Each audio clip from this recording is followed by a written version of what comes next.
This last segment is called We Gotta Ask, but you don't have to answer. You can tell us to fuck off. You were talking about your kids earlier. As a fellow father of 4 girls, what is your best piece of girl dad advice for Jason over here? Man, I got nothing. I got nothing for you. You're in it. You're in it. I heard before we started, I heard the kids in the back. I was like, oh my God. You know, I do have to say that, you know, there was you guys went to eat, or at least your wife did, at a restaurant in Montana. Ming Tsai is the chef there, and Ming's a friend of mine. And he told me, and this was the greatest thing. He goes, Jason Kelce's wife is a rock star. He goes, yeah, Kai. Yeah. He literally was like, she came in. He goes, she's got like an 8-month-old on one arm. She's got a toddler here. She had 4 kids hanging off her. He was like, she is a boss. It was very, very cool. So I don't think I need to give you any advice, because it sounds like you married the right woman, and she's a boss. Yes, you know, she is a boss, and she's got to deal with me too, a 5th kid. She doesn't even. I unfortunately missed that because I do Monday Night Football, but I heard she's phenomenal. She's incredible with the kids. The only bit of advice, whenever I get asked that question too. And my first thing I tell people with advice with kids is, don't listen to any advice anybody else gives. You got to figure it out. They're all so different. I don't know how you feel about yours, but the moment one comes out, they're like more sensitive. This one's a little bit more like rambunctious. Like every single one of them is like their own person. And it's like right away. Yeah. Like the moment they start talking, it feels like they're different. Man, I used to be a real, you know, in that nature nurture argument.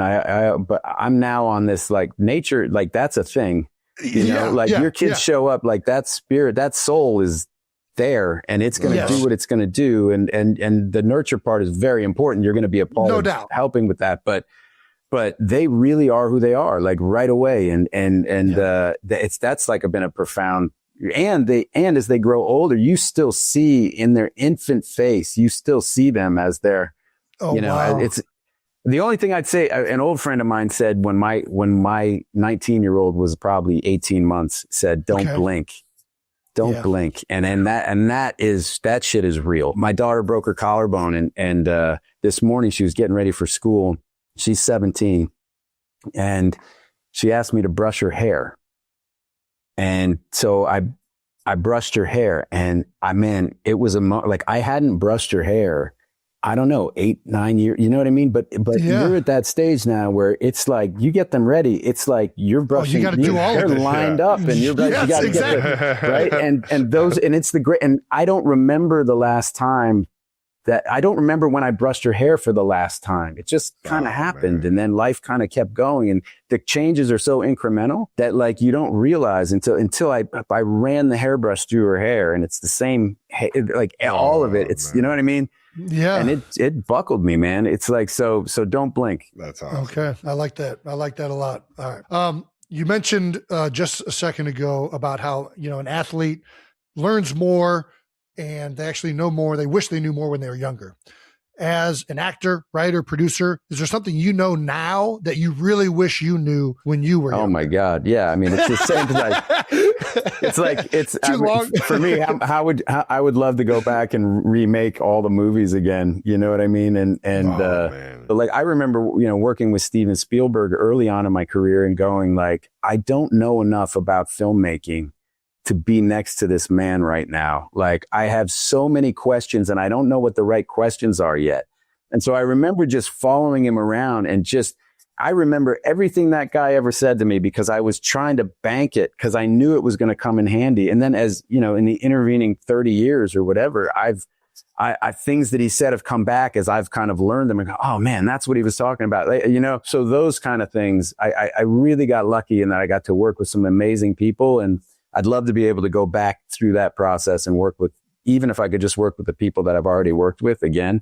There's so much I didn't know. And that's kind of the fun thing about making movies. It's like, it's always a different job. The challenges of a day are always different, and it's always fun. Battle of the unknown. Well, you're talking about, some of your previous movies. Friend of the show, George Clooney, told us that don't listen to anything that guy says. You guys are in talks with another Ocean's movie. Oh, okay. I thought he was going to play some fucking practical joke on me. I love that. That's immediately where it goes. He's just, and he'll do the long ones that just go for, it set it up 9 years ago.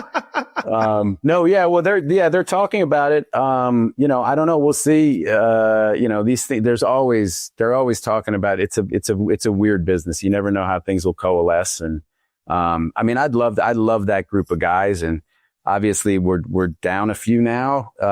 We've lost a couple over the years, but there's a lot of love in that group for sure. So yeah, if we can get our shit together, that'd be a lot of fun. Heck Hell yeah. We have a clip here from School Ties where you play a football player. Oh yeah. Would you mind breaking this play down for us? Sure. Oh yeah. Oh, let's go. Yeah. Come on. No bar, baby. Let's go. Great. That was the first feature film that I had a big role in. And Ben's in that movie too. That was it was Ben Affleck's in that. Cole Hauser's in that.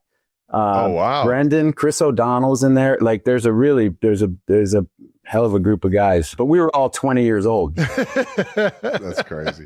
That was awesome. When you made the movie Air, yeah, did you get a chance to meet Mike? No, Ben went down and talked to Mike, and I was supposed to go, but my kids had something that day, so I stayed here. And Ben went down to meet Mike, and because this was before we made the deal to do it, because we knew that if Mike wasn't down with it, then you guys wanted to respect that. A, respect it, and B, there would be no we'd put all this work into a movie, and then if Jordan came out and was like, that's bullshit, the movie's just dead. Yeah, no, I hear you. So, but we wanted his blessing, even though he wasn't going to be a part of it. It wasn't but Ben went down and talked to him, and a lot came out of that meeting. In fact, he gave us kind of people who were more instrumental than we understood from the original script we read. So we rewrote it. The biggest thing he said was, cause Ben asked him about his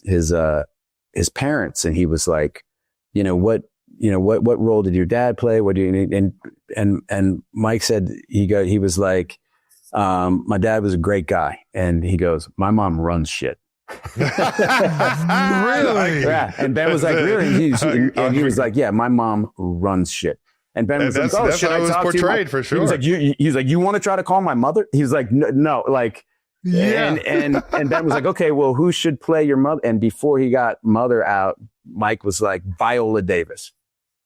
Wow. So just do it right away. Ben called me up from Florida where he was meeting with them, and he was like, dude, good news, bad news. I'm like, what? He's like, but we got Mike's blessing. He's like, we got to rewrite the entire script because it's all about it's all about his mother. And I go, okay, great. And he goes, oh, I go, what's the bad news? And he goes, there's only one actor who will.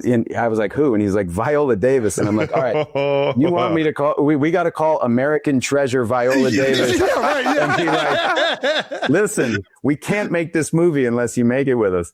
So there was a great young writer on that project, and we kind of rebuilt the whole thing around her character, Nice. and try to make a role that was worthy of, Viola. That's cool. That's awesome. Man. Very cool. Very cool. Is there anybody that you've worked with? You worked with a lot of acting legends, but is there anyone that you were starstruck with on set? Yeah. I think that's happened a lot of times to me. But I went on Saving Private Ryan. Tom Hanks said something to all of us. I asked him about he did this movie a long time ago called Nothing in Common, and Jackie Gleason played his father. And Jackie Gleason was like this, bigger than life, star of The Honeymooners and all this. And I asked Tom about it. And Tom said, I asked him if he was nervous. And Tom goes, you know what? He stopped and he goes, I made the decision not to be nervous. I made the decision not to be intimidated by, and it was really good advice. I was like 25 or 26, and it was like, you got to just approach the work, and you got to approach people kind of as they are, what I mean? It was just like it was very helpful in the sense that, I think I could have been intimidated by a lot of the people that I am, because I'm a fan of theirs, I'm a fan, and I still feel that way about a lot of people I work with. But it's more like it's better to appreciate them for the work that they do, but leave the rest of the shit at the door so that you can actually get some work done. Hell yeah. That's awesome advice, man. Shout out to Tom Hanks, man. I'm going to start using that advice. The man with one red shoe, baby. Let's go. Yeah. The money pit. Hell yeah. We always end the segment by asking everyone what was their welcome to Hollywood moment. The story you just told us was pretty fucking iconic early in your career, but was there ever a moment that was just like, holy shit, I'm doing this? Or could be good, could be bad, could be just, Yeah, I think that the biggest, like the one I think about all the time was when Good Will Hunting, when we, it was such a roller coaster from writing it to selling it to, developing it to going and the turnaround to getting picked up at another studio. There's all this stuff that the first day we were shooting, we were actually rolling film and the movie was getting made. And it was a scene between Stellan Skarsgård and Robin Williams. Ben and I weren't even in the scene, but we went to watch. And when they called action and those two like heavyweight actors, amazing actors started saying the shit that we wrote, like we just tears coming down. And I think that was like, that was definitely a kind of an amazing moment. 'Cause it was like, this is real. Like, even if nothing happens with this movie, like we got it made. We're doing it. We were like Rocky in the first one, where it's like, we didn't even want the belt. We just wanted to go 15 rounds and still be there. And so that was kind of the moment where we were like, this movie's actually going to happen. That's awesome. Fucking iconic. If you had any advice for somebody that was looking into getting into writing or acting, or what would your advice be? Like, what's the best way to get started or learn, or, I don't know. Well, it's like a trade. So it's to do it, and so find really good people to study under and try to apprentice yourself to. And, if you want to write screenplays, I'd go probably online now. You can probably get every screenplay. Just read, read 10 of them a week. And just start by osmosis. You'll start to understand kind of the form. You read the movies that you like and see what they look like in script form, and then read movies even that you don't like very much and see what they look like. And that's kind of how we did it. We kind of backed into writing because we were unemployed. Nobody wanted us. And so we were like, we better write our own thing. And we were kind of able to do that because we'd read so many hundreds of scripts. And then seen those movies get made and seen what became of them, and we had seen what got cut out and what survived and what worked on the page and what worked on the screen and all that stuff. So the more you can expose yourself to it and be around other people who are interested in it and make it a focus for your time and energy, then, the better shot you have. It's a brutal business though. Right. I wouldn't, my old answer to that was always like, I just tell people, don't do it. No, honestly, because every single person told us not to do it. Like everybody, there was nobody in my life who said, yeah, this is good. You should do this. Like it was a suicide mission, basically. Like you're not going to make any money. You're not going to, you're just going to go out and get beaten down by the world. It's like in the first 100 times you go audition, you usually just get rejected, and it's humiliating. And it's like, you gotta really, really, really want it. Do you think the landscape has changed at all from when you were trying to come up? Totally different business. It's like, I don't know what to, I have trouble because I don't know where the business is going. And so I don't know what to tell, but the things that matter still matter. Like if you love acting, if you love writing, then it doesn't matter where the business is going. You're going to find your place in the business. But yeah, just doing it as much as you can. Like it really is it's a trade. Like people try to put all this hocus pocus around it, but it's like, being a carpenter, like, can you build a house? Right. So it's just start working on that and eventually you'll be able to get out what you put in, man.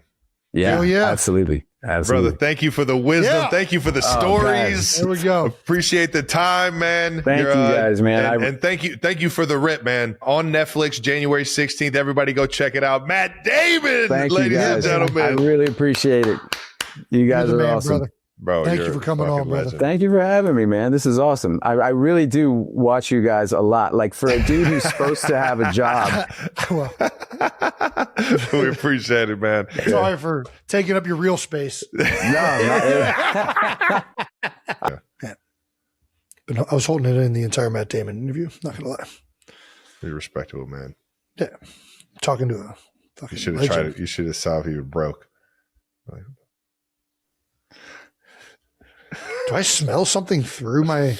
Do you guys smell that? Why do I taste that? You could hear how wet it is. What is it about a dense, good? And how it's like foggy. I'm gonna ask you a The air got question. foggy, huh? I'm gonna ask you a question, Matt. Have you ever Dutch ovened yourself? Is that? That's the thing for sure. I mean, a thing. I've done it multiple times just to see where I'm at. You do it as an experiment. Yeah, you do. Just all right. Here, let me check. Wow, I mean, it's my brand.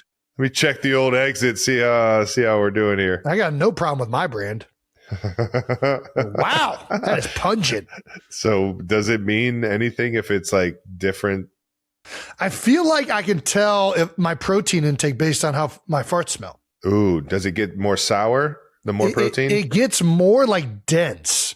Like if you're eating too much protein, like that your body isn't properly like harnessing and utilizing to build muscle. If you start eating too much protein, then it almost feels like there's like a change in the atmospheric pressure with your fart. Like it's like there's more molecules in the area. You know what I'm saying? Like there's a pressure that is in there. Like you are like, wow, that is thick. That's when you know you're eating too much protein. All right.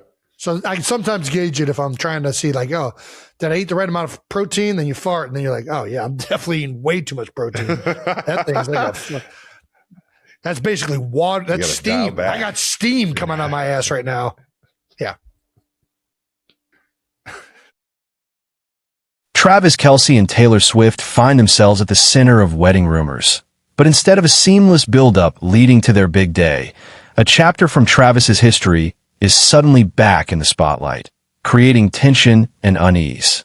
As plans for their highly anticipated wedding quietly progress, whispers about Travis's college suspension have resurfaced just as he approaches retirement, and their relationship moves further into the public eye. The return of this story, pulled from his time at the University of Cincinnati, isn't just tabloid fodder. It's a challenge to the carefully maintained image that Taylor Swift has spent years building. Travis previously opened up about his suspension on the New Heights podcast, recounting the details of failing a drug test and having to confront the consequences. He described how the experience forced him to mature, to reflect, to take real accountability for his actions. But that doesn't make it easier for Taylor, who's built her own reputation on discipline, emotional storytelling, and a sense of control over her public narrative. Now, with the world watching, even events years in the past can suddenly loom large, threatening to overshadow milestones like an engagement or wedding. According to Radar Online, Taylor is unsettled by the renewed attention, especially as it threatens the clean, family-friendly image that's core to her brand. She hates that this has become a talking point again. A source explained, highlighting how hard she's worked to avoid any negative associations. Another insider emphasized that Taylor is proud of Travis's transformation and determination, but having the story resurface makes her feel exposed and vulnerable, as if the safe narrative she's built could unravel at any moment. The underlying worry is less about headlines and more about the sense of losing control. Taylor's world is built on positivity, order, and image, and this old chapter doesn't fit the script. For Travis, honesty has always been his approach. He never dodged responsibility, admitting in interviews and on the podcast that the suspension was a formative moment. He spoke about sitting with a counselor every week, learning to examine his life with new perspective and discipline. Travis understood that emotions and reactions could either help or hurt him, and he worked hard to steer his life in a better direction, eventually leading to his rise as a Super Bowl champion with the Kansas City Chiefs. Subscribe for more updates on celebrity stories like this. Yet, as the couple faces this renewed scrutiny, it's a reminder of how the past can haunt even the most picture-perfect relationships. For Taylor, every detail is magnified, every old story re-examined, as she tries to shield her personal life from the world's prying eyes. Travis's growth and redemption are clear to those who know him, but public perception can be less forgiving, especially when fame and legacy are on the line. The tension between love, reputation, and legacy has never been more intense.